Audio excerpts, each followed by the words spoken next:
Sebelum melanjutkan, jangan lupa subscribe dulu. Terima kasih. Bab 06, tak ada gunanya memohon padaku. Saat dia duduk di aula, meskipun Huang Ming merasa kunjungan Huang Peng dan Huang Xiaolong agak mendadak, dia tetap duduk dan tidak berdiri saat Huang Peng memasuki aula. Tuan Istana Kedua. Zhou Guang dan putranya, Zhou Suedong, melihat bahwa itu adalah Huang Peng, segera berdiri dan memberi salam kepada Huang Peng, tidak berani untuk tetap duduk seperti Huang Ming. Huang Peng mengangguk pada pasangan ayah dan anak Zhou, lalu menoleh ke Huang Ming, kakak. Huang Xiaolong mengikutinya dengan suara agak enggan, paman tertua. Wajah Huang Ming tanpa ekspresi seperti biasanya dan berkata, kakak kedua, kamu di sini. Duduklah. Huang Peng dan Huang Xiaolong duduk di kursi di samping. Saat Huang Peng duduk, dia merenungkan bagaimana dia harus menyampaikan permintaannya kepada Huang Ming. Kakak kedua, apa yang membawamu ke sini? Pada saat ini, Huang Ming bertanya. Huang Peng ragu sejenak sebelum berkata dengan jujur, kakak, ku dengar Huang Wei pernah berkata bahwa di pertemuan tahunan klan akhir tahun, dia akan melumpuhkan kedua lengan Xiaolong, jadi. Ucapan Huang Peng terputus di sini. Oh, apakah ada hal seperti itu? Huang Ming tampak heran. Huang Xiaolong menatap ekspresi datar paman Huang Ming dan mencibir dalam hati. Bahkan ayahnya, Huang Peng, telah mendengar tentang masalah ini, yang berarti berita itu telah menyebar ke seluruh Huang klan Manor, tidak mungkin Huang Ming tidak mengetahuinya.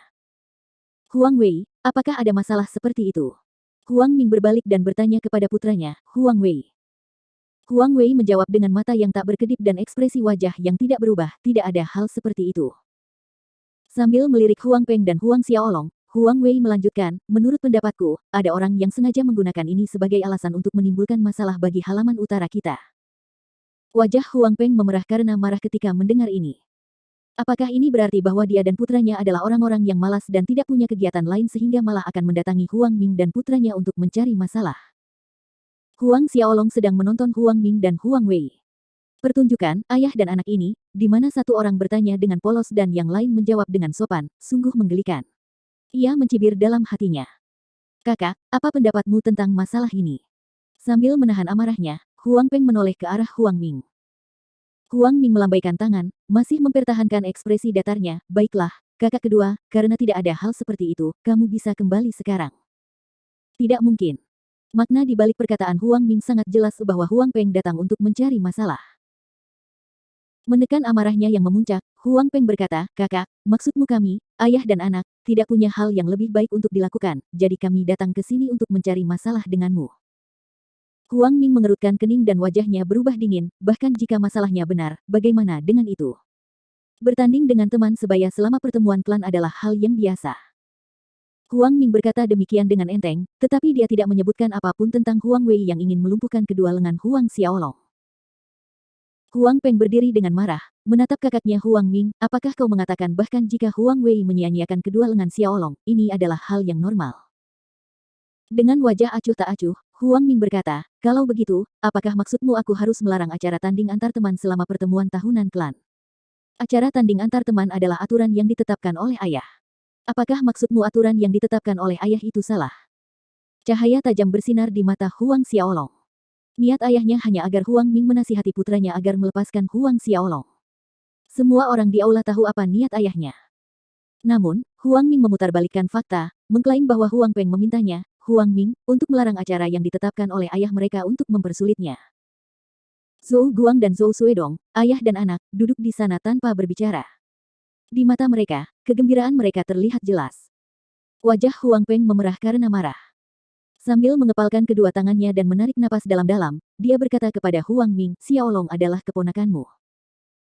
Huang Ming mengangkat alisnya, melirik Huang Xiaolong, dan berkata kepada Huang Peng, apakah aku perlu kau mengingatkanku tentang ini? Apakah aku tidak tahu dia keponakanku? Bahkan jika dia keponakanku, tidak ada gunanya kau memohon padaku. Huang Peng tertawa meskipun dia marah. Bagus, bagus. Sekarang, dia akhirnya melihat wajah asli kakak laki-lakinya dan perasaan dingin memenuhi hatinya puluhan tahun persaudaraan, tetapi mereka tidak lebih baik dari orang asing. Huang Xiaolong tidak dapat menahan diri untuk berkata dengan suara dingin, Huang Ming, apakah kau benar-benar berpikir bahwa putramu mampu melumpuhkanku selama pertemuan klan? Kurang ajar. Melihat bocah nakal seperti Huang Xiaolong berani memanggilnya dengan nama di depan Zhou Guang, dia berdiri dengan marah dan mengangkat telapak tangannya untuk menyerang Huang Xiaolong. Ki pertempuran yang kuat diarahkan ke dada Huang Xiaolong. Tiba-tiba, sebuah siluet melintas dan memblokir ki pertempuran untuk Huang Xiaolong. Boom! Sebuah ledakan terdengar dan siluet yang menghalangi serangan di depan Huang Xiaolong terhuyung mundur dengan keras dengan suara deng-deng. Ayah, apakah ayah baik-baik saja? Huang Xiaolong merasa cemas saat ia berlari ke sisi ayahnya. Huang Peng melambaikan tangannya dan menggelengkan kepalanya, aku baik-baik saja. Pada akhirnya, Huang Xiaolong tetaplah keponakan Huang Ming. Meskipun marah, Huang Ming menyerang dengan terkendali. Kalau tidak, dengan kekuatan Huang Peng yang sudah mencapai akhir Orde ke-6, tidak akan cukup untuk menangkis serangan Huang Ming, seorang prajurit yang sudah mencapai akhir Orde ke-7. Huang Xiaolong melihat ayahnya tidak terluka dan menghela napas lega. Pada saat ini, Huang Wei yang diam-diam berdiri di samping datang dan berkata, Paman kedua, jika kamu ingin aku melepaskan Huang Xiaolong, itu bukan hal yang mustahil selama Huang Xiaolong berlutut, bersujud 3 kali dengan keras, dan biarkan aku menamparnya 20 kali di akhir pertemuan klan tahun ini. Maka aku akan melepaskannya. 3 kali bersujud dan 20 kali menamparkan.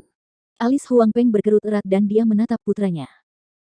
Huang Xiaolong menatap Huang Wei dan berkata dengan suara dingin, dulu atau sekarang, aku, Huang Xiaolong, berlutut di hadapan langit dan berlutut di hadapan bumi, tetapi tidak pernah di hadapan manusia. Kemudian, menoleh ke Huang Peng dan berkata, ayah, ayo pergi. Berlutut di hadapan surga, berlutut di hadapan bumi, tetapi tidak pernah di hadapan seseorang. Huang Peng terkejut tetapi dia tersenyum penuh penghargaan, bagus, nak. Ayo pergi. Mengatakan itu, Huang Peng dan Huang Xiaolong berbalik untuk pergi. Huang Wei menatap Huang Peng dan Huang Xiaolong yang pergi dan dengan kemarahan yang memuncak di hatinya, dia mulai berteriak di belakang Huang Xiaolong, Huang Xiaolong, apakah kau pikir aku tidak berani melumpuhkan lenganmu selama pertemuan klan? Huang Xiaolong bahkan tidak menoleh saat meninggalkan pintu masuk halaman utara bersama ayahnya. Huang Ming menatap kedua sosok yang menghilang itu, wajahnya tampak rumit. Tuan rumah tertua, hanya karena identitas Huang Xiaolong, dia bersikap tidak hormat kepada para tetua keluarga, bahkan berani menyebut tuan rumah tertua dengan namanya. Ini terlalu, pada saat ini, Zhou Guang berjalan mendekati Huang Ming dan berbicara. Akan tetapi, kata-kata itu belum selesai diucapkan ketika telapak tangan Huang Ming menyapu wajah Zhou Guang, meninggalkan bekas 5 jari berwarna merah di wajahnya. Huang Ming menatap Zhou Guang, wajahnya tanpa ekspresi tetapi tatapan matanya setajam pisau, ini masalah antara kita, saudara, kau tidak berhak ikut campur. Ya, Tuan Istana Tertua, ini adalah kesalahan bawahan, kesalahan bawahan. Zhou Guang panik dan meminta maaf berulang kali. Setelah beberapa saat, Huang Xiaolong dan ayahnya, Huang Peng, kembali ke halaman timur. Su Yan, mengetahui bahwa Huang Xiaolong dan Huang Peng telah kembali, dengan cepat berjalan ke arah mereka dan bertanya dengan suara khawatir, bagaimana? Huang Peng tidak tahu bagaimana menjelaskannya. Sebaliknya, Huang Xiaolong yang berkata, Bu, Ibu tidak perlu khawatir tentang pertemuan klan, aku akan baik-baik saja. Tidak akan terjadi apa-apa padaku.